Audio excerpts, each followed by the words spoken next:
Muy bien, continuamos avanzando en nuestra serie de mensajes basada en el libro de los Hechos. Antes de hacer una pausa, uno o dos mensajes más antes de pausar la serie en Hechos. Esta mañana llegamos los capítulos, parte final del capítulo 6, algunas porciones del capítulo 7 y el inicio del capítulo 8.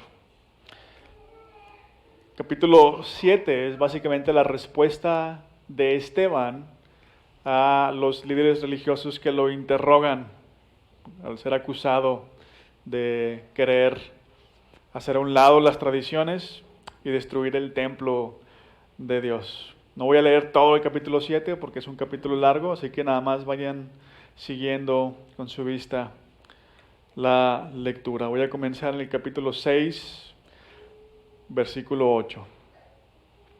Y ahí leemos esto, dice: Esteban, hombre lleno de la gracia y del poder de Dios, hacía grandes prodigios y señales milagrosas entre el pueblo. Con él se pusieron a discutir ciertos individuos de la sinagoga llamada de los libertos, donde había judíos de Cirene y de Alejandría, de Cilicia y de la provincia de Asia. Como no podían hacer frente a la sabiduría ni al espíritu con que hablaba Esteban, instigaron a unos hombres a decir: hemos oído a Esteban blasfemar contra Moisés y contra Dios. Agitaron al pueblo, a los ancianos y a los maestros de la ley. Se apoderaron de Esteban y lo llevaron ante el consejo. Presentaron testigos falsos que declararon: este hombre no deja de hablar contra este lugar santo y contra la ley. Le hemos oído decir que ese Jesús de Nazaret destruirá este lugar y cambiará las tradiciones que nos dejó Moisés. Todos los que estaban sentados en el consejo fijaron la mirada en Esteban y viendo que su rostro se parecía al de un ángel. ¿Son ciertas estas acusaciones?, le preguntó el sumo sacerdote. Y él contestó: hermanos y padres, escúchenme. El Dios de la gloria se apareció a nuestro padre Abraham cuando éste aún vivía en Mesopotamia, antes de radicarse en Harán. Después, dando un salto al versículo 8, en el capítulo 7, leemos: hizo con Abraham el pacto que tenía por señal la circuncisión. Así, cuando Abraham tuvo a su hijo Isaac, lo circuncidó a los 8 días de nacido, e Isaac a Jacob, y Jacob a los 12 patriarcas. Por envidia, los patriarcas vendieron a José como esclavo, quien fue llevado a Egipto, pero Dios estaba con él y lo libró de todas sus desgracias. Le dio sabiduría para ganarse el favor del faraón, rey de Egipto, que lo nombró gobernador del país y del palacio real. Luego en el versículo 35 dice: a este mismo Moisés, a quien habían rechazado diciéndole: ¿y quién te nombró gobernante y juez? Dios lo envió para ser gobernante y libertador, mediante el poder del ángel que se le apareció en la zarza. Él lo sacó de Egipto haciendo prodigios y señales milagrosas, tanto en la tierra de Egipto como en el mar Rojo, y en el desierto durante 40 años. Este Moisés les dijo a los israelitas: Dios hará surgir para ustedes de entre sus propios hermanos un profeta como yo. Este mismo Moisés estuvo en la asamblea en el desierto, con el ángel que le habló en el monte Sinaí, y con nuestros antepasados. Fue también él quien recibió palabras de vida para comunicárnoslas a nosotros. Nuestros antepasados no quisieron obedecerlo a él, sino que lo rechazaron. Lo que realmente deseaban era volver a Egipto, por lo cual le dijeron a Aarón: tienes que hacernos dioses que vayan delante de nosotros, porque a ese Moisés que nos sacó de Egipto no sabemos qué pudo haberle pasado.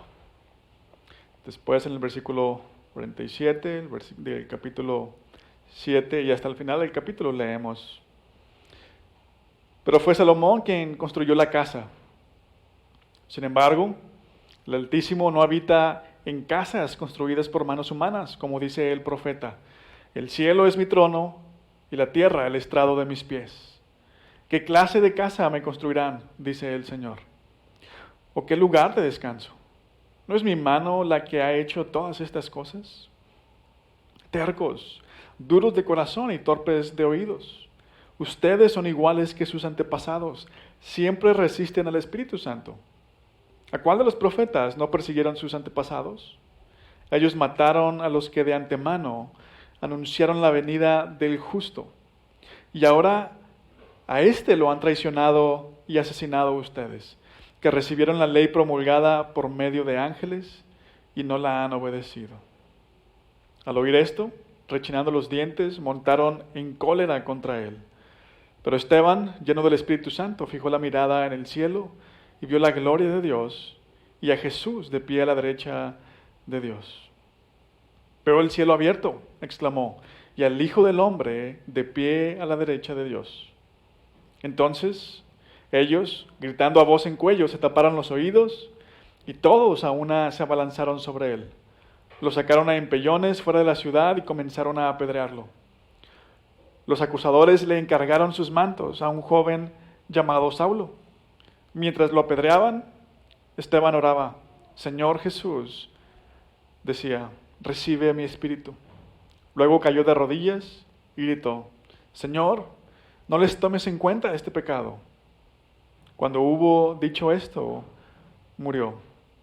Y Saulo estaba allí, aprobando la muerte de Esteban. Aquel día se desató una gran persecución contra la iglesia en Jerusalén, y todos, excepto los apóstoles, se dispersaron por las regiones de Judea y Samaria. Vamos a orar. Nuestro Dios y Padre, en esta historia vemos a la primera persona, al primer hombre que es asesinado por creer tu mensaje, por compartir tu mensaje con otros.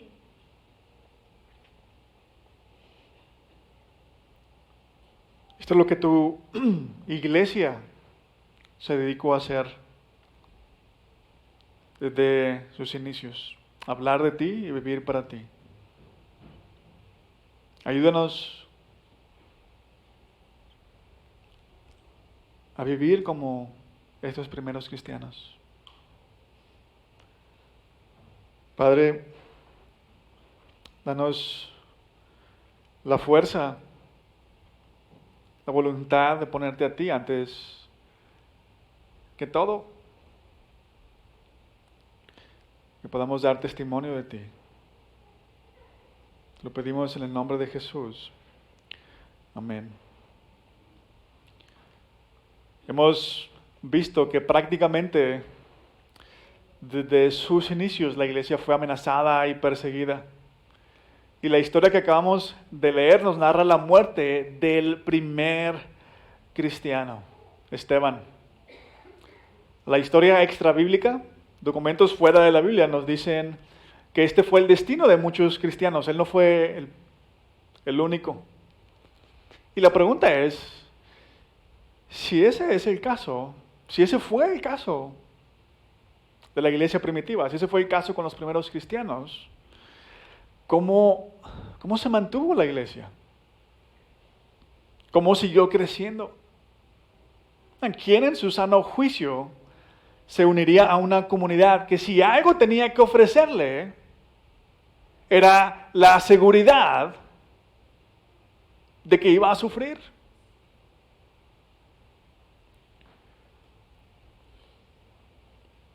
Bueno, quizá podemos pensar, en nuestro tiempo hemos escuchado de algunas sectas, ¿no?, que le piden a la gente que venda todas sus posesiones, incluso hasta que cometan suicidio. ¿Cómo es esto diferente? ¿Cómo es la historia de la iglesia diferente a estas sectas, donde los líderes convencen nuevamente a sus seguidores de abandonar sus posesiones, incluso hasta de quitarse la vida? Bueno, si algo vemos en la historia de los inicios de la iglesia es que eso no sucede en ningún momento en la iglesia. Los líderes de las sectas convencen a sus seguidores incluso de quitarse la vida, pero lo hacen por medio de una falsa promesa, con la finalidad de abandonar este mundo imperfecto, este mundo decadente, que no sirve para nada, para ir en busca del paraíso. Pero la iglesia nunca hizo esto. La iglesia nunca buscó abandonar este mundo. Al contrario, la iglesia fue enviada al mundo para traer esperanza a Él. Solo que porque muchas personas rechazaron el mensaje, la iglesia fue amenazada y perseguida, y a veces, como en este caso, al grado de asesinar a los miembros de la iglesia. ¿Por qué? Porque vean el Evangelio, el mensaje del Evangelio es bien sencillo y nos dan el orgullo a todos. Nos dice que absolutamente todos somos malos, no tantito. Dice que somos peor de lo que creemos. Pero también nos dice que no podemos cambiar por nosotros mismos, que necesitamos ayuda de alguien fuera de nosotros. Una amenaza en aquel entonces es una amenaza para nosotros, para muchos, porque es una afrenta contra las tradiciones. No es que así no son las cosas, ¿no? Siempre lo hemos hecho de esta manera. Porque el cristianismo nos enseña que Dios no es un verdugo que está esperando castigarnos al momento de que le fallemos, pero tampoco nos enseña que Dios es simplemente una fuerza que recompensa a los que se conectan con la energía del universo. Que pensemos positivo y nos va a ir bien. Pero nuevamente la pregunta es si este es el común denominador. Si los cristianos fueron perseguidos al grado de ser asesinados, ¿qué explica que la gente siguiera uniéndose a la iglesia? ¿Cuál es el secreto de la iglesia? Este pasaje nos dice que parte del secreto de la iglesia, ¿verdad? Además de que Dios está detrás de todo esto, parte del secreto de la iglesia fue como la iglesia nos enseña a lidiar con el sufrimiento. Cómo la iglesia enseñaba a los cristianos a lidiar con el sufrimiento. Pero antes de hacer eso nos vamos a dar cuenta que la iglesia tenía un fundamento para ello. ¿Ok? Entonces, ¿cuál es el secreto de la iglesia? La forma en que lidió con el sufrimiento. Y para poder aprender a lidiar con este sufrimiento, la iglesia tenía un fundamento sólido. Así que vamos a hablar de estas dos cosas. Cómo la iglesia lidió con el sufrimiento y cuál era lo que sostenía esa forma de ver la vida, esa forma de pensar, esa forma de sentir. Pero antes de ver cómo la iglesia lidió con el sufrimiento, es necesario entender que hay un fundamento que les daba a los cristianos la convicción que tenían los primeros hombres y mujeres. Hablemos entonces primero del fundamento para lidiar con el sufrimiento. ¿Qué les dio la convicción a estos hombres y mujeres?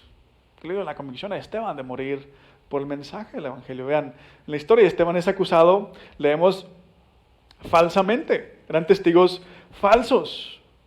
Y lo acusan de dos cosas. Los versículos 3 y 4 dicen lo siguiente: este hombre no deja de hablar contra este lugar santo y contra la ley. Le hemos oído decir que ese Jesús de Nazaret destruirá este lugar y cambiará las tradiciones que nos dejó Moisés. Están acusando a Esteban de enseñar contra el templo y contra las tradiciones que había dejado Moisés. ¿Y cuál es la respuesta de Esteban? Vean, la respuesta de Esteban nos enseña por lo menos un par de cosas. No fue que Esteban se haya imaginado a Jesús. No fue solo la experiencia subjetiva de Esteban de haber visto a Jesús.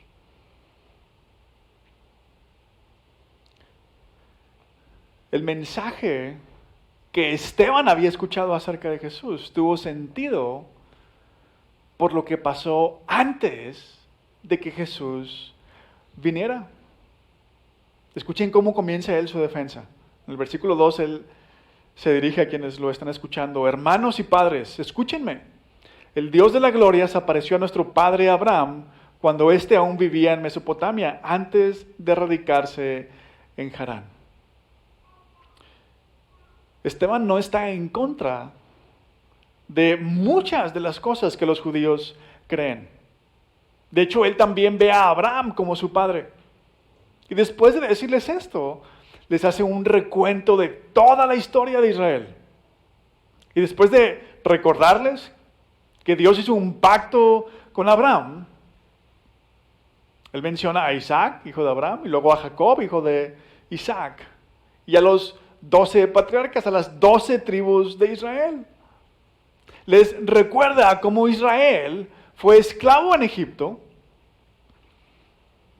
Les recuerda cómo Dios levantó a Moisés para liberar a su pueblo cuando estaban en Egipto. Y una vez que salieron libres de Egipto, Esteban les recuerda que cuando Israel andaba por el desierto, a su paso por el desierto, Dios iba con ellos a través del tabernáculo. Dios va con ellos, no importa que no haya un templo, Dios va con ellos. Al final, Esteban termina hablando del templo, pero él dice lo siguiente, él cita al profeta Isaías. Recuerda que fue Salomón quien construyó el templo para Dios, pero cita al profeta Isaías. Y esto es lo que dice su cita de Isaías. Sin embargo, el Altísimo no habita en casas construidas por manos humanas, como dice el profeta. El cielo es mi trono y la tierra el estrado de mis pies. ¿Qué clase de casa me construirán?, dice el Señor. ¿O qué lugar de descanso? ¿No es mi mano la que ha hecho todas estas cosas? Esteban no solamente conoce la historia del pueblo. Esteban está diciendo que este es el trasfondo de su mensaje. Del mensaje de Jesús. El testimonio de la vida, de la muerte y la resurrección de Jesús. Sin esto, su mensaje no tiene sentido. Esto quiere decir que aunque la iglesia comienza oficialmente en tiempos del Nuevo Testamento, hay todo un trasfondo para que la iglesia pueda llegar a existir. El Nuevo Testamento, además, lo hemos venido estudiando aquí en Hechos. El Nuevo Testamento nos enseña que la iglesia existe gracias a Jesucristo. Es Él quien manda a sus discípulos a ser sus testigos. Y lo que Esteban está diciendo aquí es que la única forma de conocer verdaderamente a Jesús, de saber qué significa lo que Jesús hizo por nosotros, es conociendo la historia del Antiguo Testamento. La única forma de que tenga sentido todo lo que Jesús hizo es conociendo la historia del Antiguo Testamento. Y esto significa que no podemos ser cristianos solamente del Nuevo Testamento. La historia de Jesús no tiene sentido sin el Antiguo Testamento. La fe cristiana no es una fe subjetiva. Es decir, no se trata solamente de sentir que Dios está con nosotros. No se trata solamente de sentir que Dios es por nosotros. Es más, de hecho, hasta podríamos usar a Jesús para justificar esto. De hecho, mucha gente lo hace. Mucha gente ve lo que Jesús hizo. Dios envió a su Hijo a morir por nosotros. Este es el gran sacrificio. Entonces, pues, tal vez no somos tan malos para que Dios dé a su Hijo, ¿no? No estamos tan mal. Al final, si Dios dio a su Hijo para perdonar al mundo, pues Dios va a perdonar a todos. Pero eso no es lo que la Biblia enseña. ¿Por qué el Nuevo Testamento le llama a Jesús el Cordero de Dios que quita el pecado?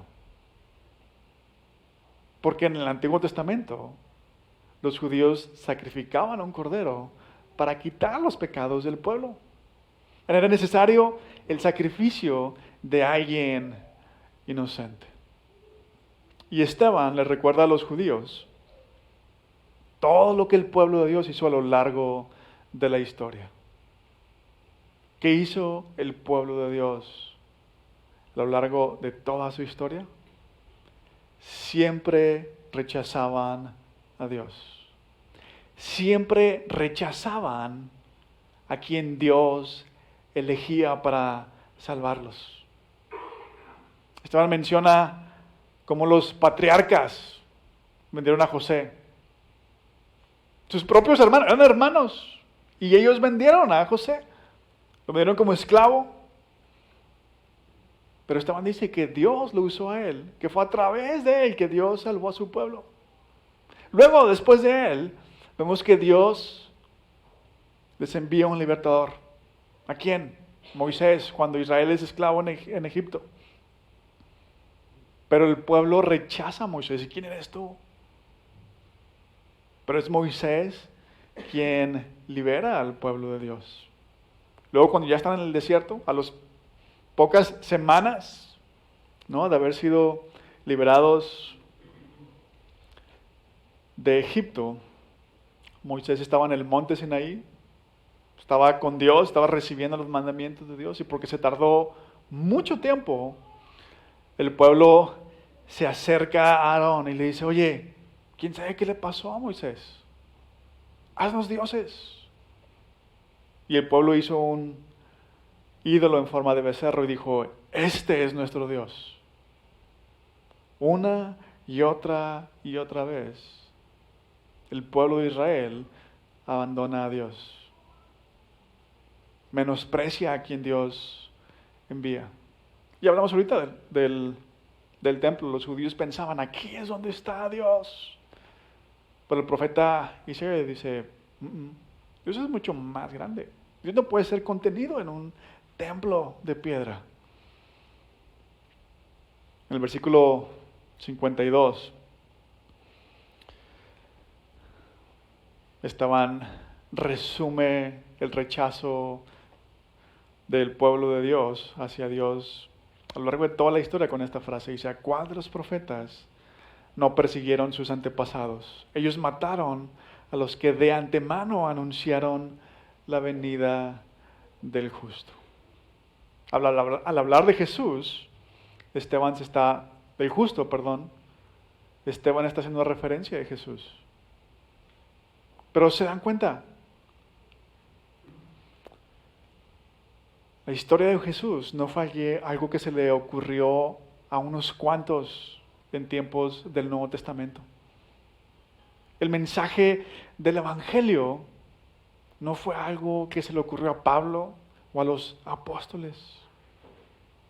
El mensaje del Evangelio por el que Esteban murió no fue una religión, no fue un invento novedoso en el tiempo del Nuevo Testamento. Fue el plan de Dios para perdonarnos a todos.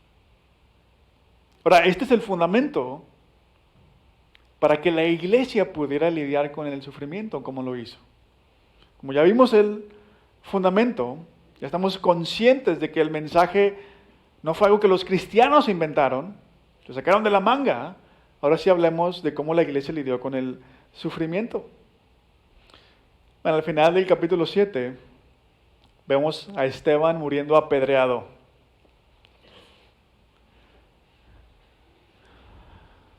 Y bien, hay muchas personas, muchos de nosotros estamos dispuestos a sufrir de cierta manera, a ser criticados por creer o por vivir de cierta manera. Pero esa crítica no es un problema para nosotros. ¿Por qué? Porque lo que creemos o la forma en la que vivimos nos hace sentir bien. ¿Qué me importa lo que me digan? Si yo me siento bien, ¿qué importa lo que digan? ¿No? Pero ¿qué pasaría si nuestra vida estuviera en riesgo por creer o vivir de cierta manera. ¿Estaríamos todavía dispuestos a creer lo que creemos o vivir como vivimos? El inicio del capítulo 8 nos dice que aquel día, cuando mataron a Esteban, se desató una gran persecución contra la iglesia en Jerusalén y todos, excepto los apóstoles, se dispersaron por las regiones de Judea y de Samaria.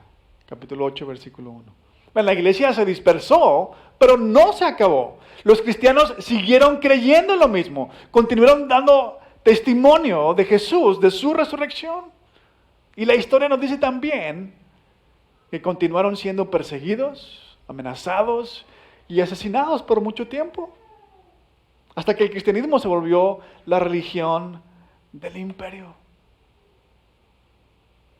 Aproximadamente casi unos 300 años. ¿Qué ofrecía la iglesia? ¿Qué tenía la iglesia que ofrecerle a la gente para que a pesar de esto,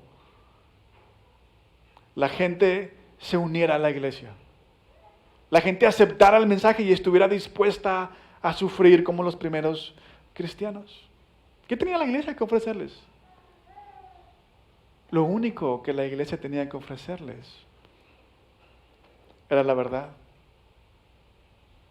Y ya vimos que esta historia de Jesús no fue algo que se les ocurrió a unas cuantas personas en el Nuevo Testamento.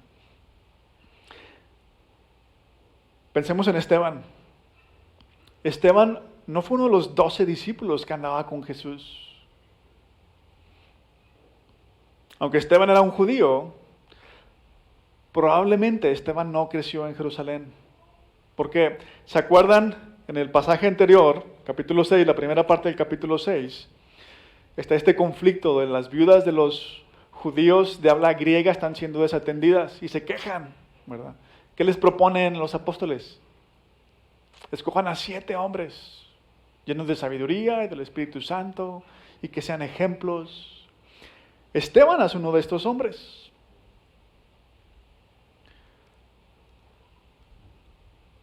Es un hombre que tiene un nombre griego. Y esto quiere decir que probablemente Esteban no creció en Jerusalén. Él vino de otro lugar a Jerusalén. La iglesia lo escogió a uno de ellos, uno de los 7 hombres griegos para servir mesas. Y esto quiere decir que Esteban escuchó el mensaje, escuchó lo que los cristianos andaban predicando y se convirtió. Él no vio a Jesús como todos los otros, como los apóstoles. Por lo menos no hasta que se encuentra en esta situación. En el versículo 5 vemos que Esteban, lleno del Espíritu Santo, fijó la mirada en el cielo y vio la gloria de Dios y a Jesús de pie a la derecha de Dios. Pero porque no estaba en Jerusalén con los apóstoles, con la iglesia inicial, probablemente no lo había visto antes. Ahora piensen esto. Este es el mensaje que Esteban ha escuchado. Jesús fue un hombre justo, fue un hombre perfecto y vino a hacer esto por nosotros, vino a perdonarnos de nuestros pecados. ¿Por qué? Porque no es solamente un hombre, era Dios encarnado. Pero ¿sabes qué, Esteban? Jesús no solamente murió para perdonarte, Él resucitó al tercer día. Esto es lo que Esteban creyó. Pero ahora, lo que Esteban creyó, vean, Esteban vio. No sé ustedes, pero este es el mensaje que yo escuché. Jesús resucitó. Yo no conozco a Jesús. De repente veo a Jesús. Lo que escuché es verdad. Esto me da el valor para enfrentar lo que sea. Todo lo que escuché acerca de Jesús es verdad. Entonces, no importa lo que me pase, no importa lo que me hagan, vi a Jesús, es verdad. Todo lo que escuché es verdad. Y un día voy a resucitar como Él, porque es una de sus promesas. Voy a estar con Él. La muerte y el sufrimiento no tienen la última palabra. Ahora, tú y yo difícilmente vamos a morir por nuestra fe, por lo menos en el contexto donde estamos. Pero si nuestra fe no nos cuesta nada, entonces nuestra fe no es la fe cristiana. No es la fe de los primeros cristianos. Los primeros cristianos no tuvieron inconveniente, vean, incluso en perder sus vidas por seguir a Jesús. ¿Qué estamos dispuestos a perder tú y yo por seguirlo a Él?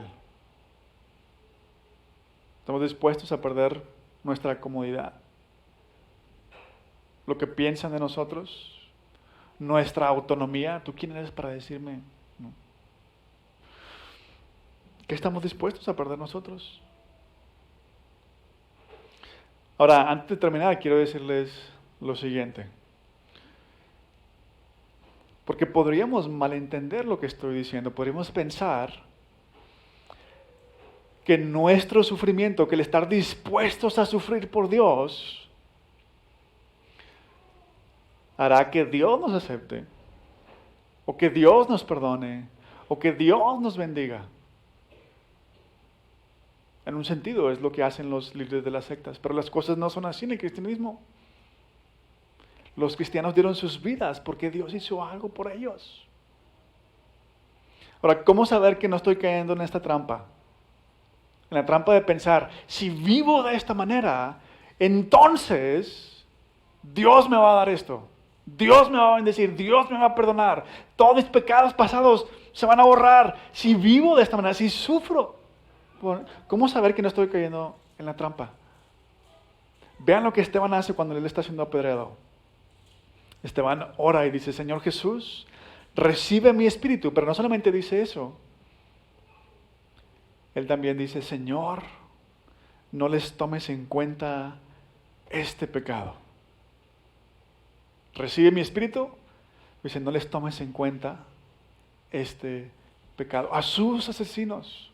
Dice, Dios, no les tomes en cuenta este pecado a mis asesinos. ¿Qué significa la oración de Esteban? Los está perdonando. Esteban está perdonando a sus enemigos, a quienes lo mataron. Vean, si sufrimos, pero no perdonamos a quienes nos hacen sufrir, es posible que estemos cayendo en la trampa.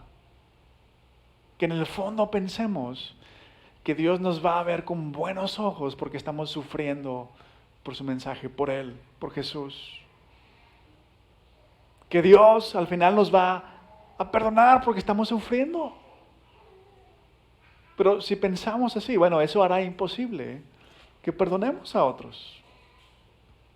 Ahora, ¿qué le dio a Esteban la capacidad de perdonar a sus asesinos? Los tiene frente a él, lo están apedreando y él dice, Señor, no les tomes en cuenta este pecado.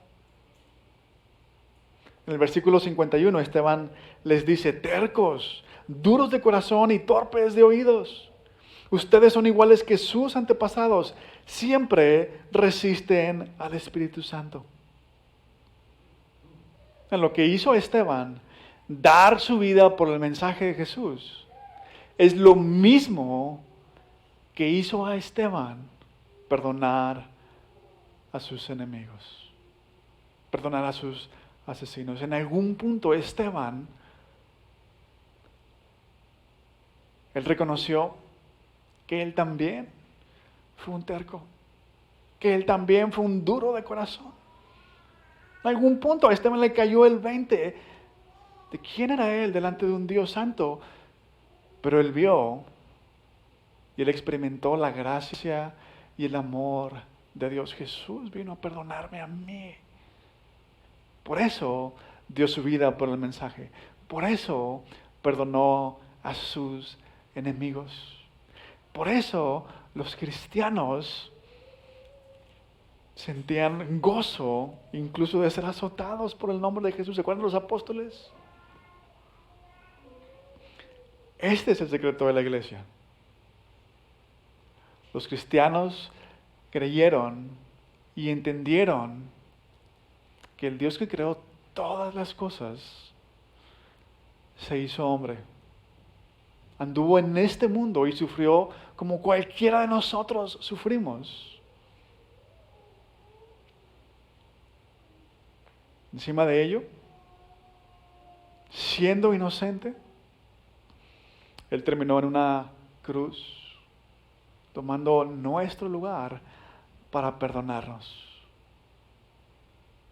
Pero después de ello resucitó. Y su resurrección dice que su sacrificio fue aceptado por Dios, por el Padre. Sí, estaban perdonados. Y un día nos va a llevar con Él. Y eso cambió la vida de los primeros cristianos. Eso es lo que cambia nuestra vida. Imagínate que eres la peor persona. Piensa en Hitler. Bueno, piensa que le ganas por Dios a Hitler. Y Dios te ofrece una vida nueva, te ofrece perdonarte a través de la obra y de la persona de Jesús. La diferencia con las sectas que invitan a personas a quitarse la vida, a dejar sus posesiones para ir al paraíso, es bien grande. A diferencia de las sectas que hacen esto, los cristianos perdieron sus vidas por hablar del mensaje, por hablar de lo que creían. A diferencia de las religiones que promueven la guerra santa, los primeros cristianos morían sirviendo a otros. A diferencia de las religiones que prometen una recompensa por sacrificarse, los primeros cristianos dieron sus vidas por amor a Jesús. Y Jesús dijo, amen a sus enemigos. Ese fue el secreto de la iglesia. Vamos a orar. Nuestro Dios y Padre, a muchos de nosotros, tal vez a todos nosotros que vivimos en el siglo XXI, se nos hace incomprensible la vida de los primeros cristianos. El sufrimiento que atravesaron. Y se nos hace imposible vivir a nosotros de esta manera. Te rogamos que nos abras los ojos, que nos des nuevos ojos, que podamos ver la obra de tu Hijo Jesús con nuevos ojos, para que podamos entender mejor que Él es todo. Y si lo tenemos a Él, lo tenemos todo. No importa lo que perdamos en esta vida, no es nada comparado con la vida que nos espera. Que no habrá nada que pueda impedirnos disfrutar el mundo como tú lo creaste originalmente. Ayúdanos a dar nuestra vida por ti, porque tú diste a tu Hijo para salvarnos. Te lo pedimos en su nombre. Amén.